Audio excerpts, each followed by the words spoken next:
এজন অটো চালকৰ কন্যাই লোকসেৱা আয়োগৰ পৰীক্ষাত লাভ কৰিছে 10ম স্থান। ISI লোকসেৱা আয়োগৰ পৰীক্ষাত 10ম স্থান লাভ কৰি হৈছে উপায়ুক্ত। শিক্ষাক জুখিব নোৱাৰে ধৰ্মৰে, সেই কথাই প্ৰমাণ কৰিছে ISI। মুছলমান কন্যা হোৱাৰ পাছতো সামাজিকভাৱে যথেষ্ট বাধাৰ সন্মুখীন হোৱাৰ পিছতো ISI প্ৰমাণ কৰিছে সেই কথা। লগতে প্ৰমাণ কৰিছে যে ধৰ্মৰে কাকো জুখিব নোৱাৰি। মাদ্ৰাছা শিক্ষাৰে অনুপ্ৰাণিত আয়েশা হ'ল উপায়ুক্ত।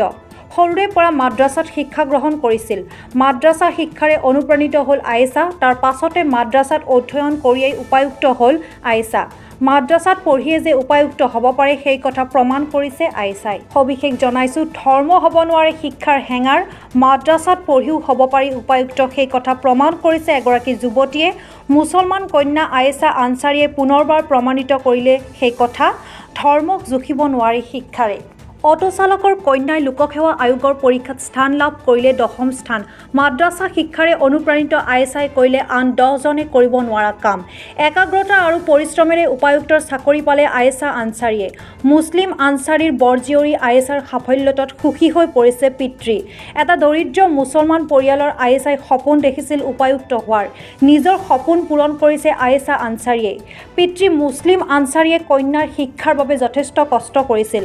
অটো চলাই যথেষ্ট কষ্ট কৰিছিল কন্যাৰ বাবে। কোনো ধৰণৰ কোচিং নোলোৱাকৈয়ে লোকসেৱা আয়োগৰ পৰীক্ষাত বহিছিল আয়েশাই। আয়েশাই কোচিং লোৱা নাছিল। মাদ্ৰাছাত পঢ়িয়েই যে এজন উপায়ুক্ত হ'ব পাৰি সেই কথা প্ৰমাণ কৰিছে। মোবাইল ইণ্টাৰনেটতে অধ্যয়ন কৰি উপায়ুক্ত পদৰ বাবে নিৰ্বাচিত হৈছিল আয়েশা আনচাৰী। কন্যাৰ সফলতাত উৎফুল্লিত হৈ পৰিছে পিতৃ মুছলিম আনচাৰী।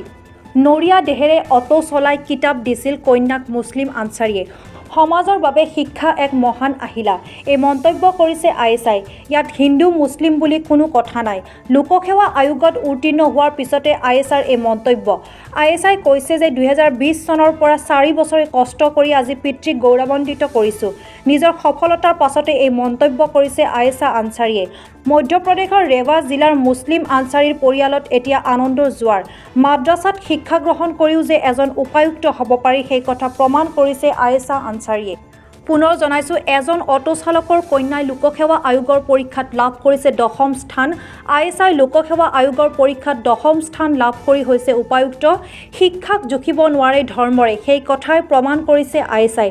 মুছলমান কন্যা হোৱাৰ পাছতো সামাজিকভাৱে যথেষ্ট বাধাৰ সন্মুখীন হোৱাৰ পিছতো আয়েশাই প্ৰমাণ কৰিছে সেই কথা। লগতে প্ৰমাণ কৰিছে যে ধৰ্মৰে কাকো জুখিব নোৱাৰি। মাদ্ৰাছা শিক্ষাৰে অনুপ্ৰাণিত আয়েশা হ'ল উপায়ুক্ত। সৰুৰে পৰা মাদ্ৰাছাত শিক্ষা গ্ৰহণ কৰিছিল আয়েশাই। মাদ্ৰাছাৰ শিক্ষাৰে অনুপ্ৰাণিত হৈছিল আয়েশা। তাৰ পাছতে মাদ্ৰাছাত অধ্যয়ন কৰিয়েই উপায়ুক্ত হ'ল আয়েশা। মাদ্ৰাছাত পঢ়িও যে উপায়ুক্ত হ'ব পাৰি সেই কথা প্ৰমাণ কৰিছে এতিয়া আয়েশাই। है और जो मेरी प्रारंभिक शिक्षा रही है शहर के ही सरकारी कन्या विद्यालय प्रवीण कुमारी से रही है। इसके बाद जो मेरा ग्रेजुएशन रहा है शहर के ही जो मॉडल साइंस कॉलेज है उससे मैंने की है। इसके बाद वर्ष 2020 में मेरा ग्रेजुएशन हो गया था। 2020 के ग्रेजुएशन के बाद लगभग मैंने 4 साल अपनी तैयारी की है और जिसमें मेरा 2022 का जो रिजल्ट था 2025 में आया है, उसमें मुझे डिप्टी कलेक्टर का पद प्राप्त हुआ है। इस संघर्ष में हमेशा मेरे माता पिता, मेरे दोस्त और जो मेरे आसपास के लोग थे उन सब ने मेरा सपोर्ट किया है और हमेशा मुझे आगे बढ़ने के लिए प्रोत्साहित किया है।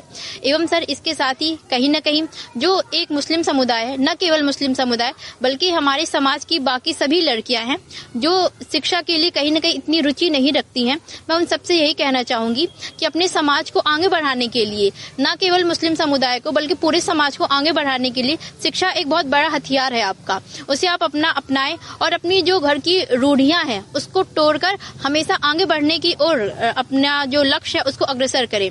और ऐसा कई बार हो सकता है कि आपको अपना लक्ष्य प्राप्त करने में कई बार असफलता का सामना करना पड़े, लेकिन आपको अपने लक्ष्य से भटकाव नहीं करना है।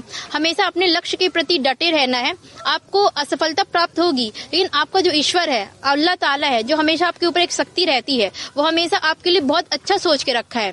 वो कहीं न कहीं आपको एक बहुत अच्छे मुकाम तक पहुंचा सकता है। जी सर, जो मेरे पिता हैं वो एक ऑटो चालक है। उन्होंने उन्होंने हमेशा से ही मतलब मेहनत की है, हमेशा मुझे पढ़ाया है। हमारे घर की जो पृष्ठभूमि रही है वो भी इतनी अच्छी नहीं रही है, क्योंकि मेरे माता पिता जो शैक्षणिक स्थिति है वो भी निम्न रही है, परंतु उनका ऐसा सपना था कि वो लोग नहीं पढ़ पाए हैं, उन्हें मौका नहीं मिल पाया है, लेकिन उनकी बच्ची अच्छा कार्य करे। और जो भी बाकी लोग हैं वो भी थोड़ा सा मुझे देख के मोटिवेट हो, अपने बच्चों को पढ़ाएं, तो कहीं ना कहीं उन सबका भी नाम रोशन हो, ना केवल एक मुस्लिम समुदाय के लिए बल्कि समाज के सभी लड़कियों के लिए प्रेरणा स्रोत बन सके।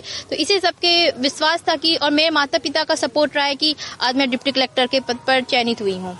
सर, मेरा मानना है कि यदि कोई लड़की स्कूटी से जा रही तो ऐसा नहीं कह सकते वो गलत है, कोई मोबाइल यूज कर रही हैं या कैसे भी है, तो हम ये नहीं कह सकते कि कोई गलत है।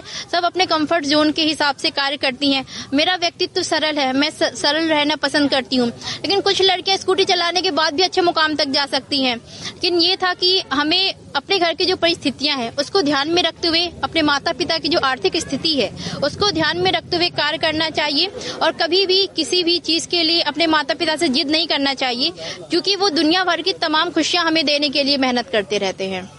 सर, मैं अपने जो हम उम्र के लोग हैं उनसे यही कहना चाहूंगी, आपका जो भी लक्ष्य है उसके लिए लगातार प्रयासरत रहिए, अपने माता पिता पे विश्वास करिए, अपने ईश्वर पे विश्वास करिए, और जो भी आपकी जो भी मेहनत है उसको पूर्णतः प्रयास करते रहिए, और अपना संघर्ष करना मत छोड़िए, क्योंकि संघर्ष का एक पड़ाव होता है सफलता, वो आपको जरूर मिलेगी। जैसे मुझे मिली है तो बाकियों को भी मिलेगी, और मैं इसका स्रोत हूँ, क्योंकि जो मेरी वो शैक्षणिक पृष्ठभूमि है वो भी इतनी अच्छी नहीं रही है, आर्थिक पृष्ठभूमि भी इतनी अच्छी नहीं रही है, लेकिन फिर भी मैं आज डिप्टी कलेक्टर के पद पर हूँ। तो जो अच्छी परिस्थितियों में है वो अगर थोड़ी सी भी मेहनत कर लेंगे तो और अच्छी जगह पे जा सकते हैं। सर, जो मेरा कार्य रहा है मुख्यतः शिक्षा पे ही रहा है, क्योंकि शिक्षा की वजह से ही मैं यहाँ तक पहुंची हूँ। अगर शिक्षा नहीं होती तो मैं यहाँ पे नहीं पहुंचती। तो मुझे लगता है कि जो भी शिक्षा है, लोगों में अवेयरनेस फैलानी है कि शिक्षा एक बहुत अच्छा माध्यम है अपनी जो परिस्थितियां उसको बदलने के लिए। यदि आप शिक्षित हो जाएंगे तो न केवल अपने परिवार के लिए बल्कि अपने पूरे समाज के लिए एक रोल मॉडल बन सकते हैं, कि सभी लोगों के लिए एक प्रेरणा बन जाएगी कि अगर वो लड़की कर सकती है तो हम क्यों नहीं कर सकते हैं। वो बहुत मेहनत हरदम पढ़ती रहती थी, इसलिए हम लोग कभी उसको रोक टोक नहीं किए। हम कहे जितना पढ़ना हो पढ़ो, हम पढ़ाएंगे।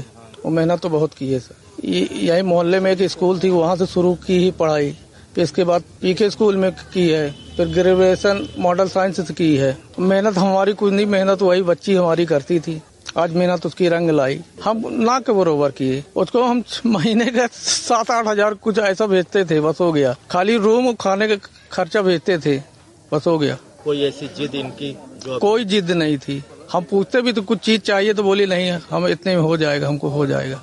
अगर कोई बच्चा पढ़ने वाला हो तो उसको पढ़ाइए, रोकिए मत। मेहनत एक दिन जरूर रंग लाएगी। अब हो गया, बच्चियों का ऐसे है कि मेहनत करेंगी तो आगे उनकी भी कोशिश कामयाब होगी।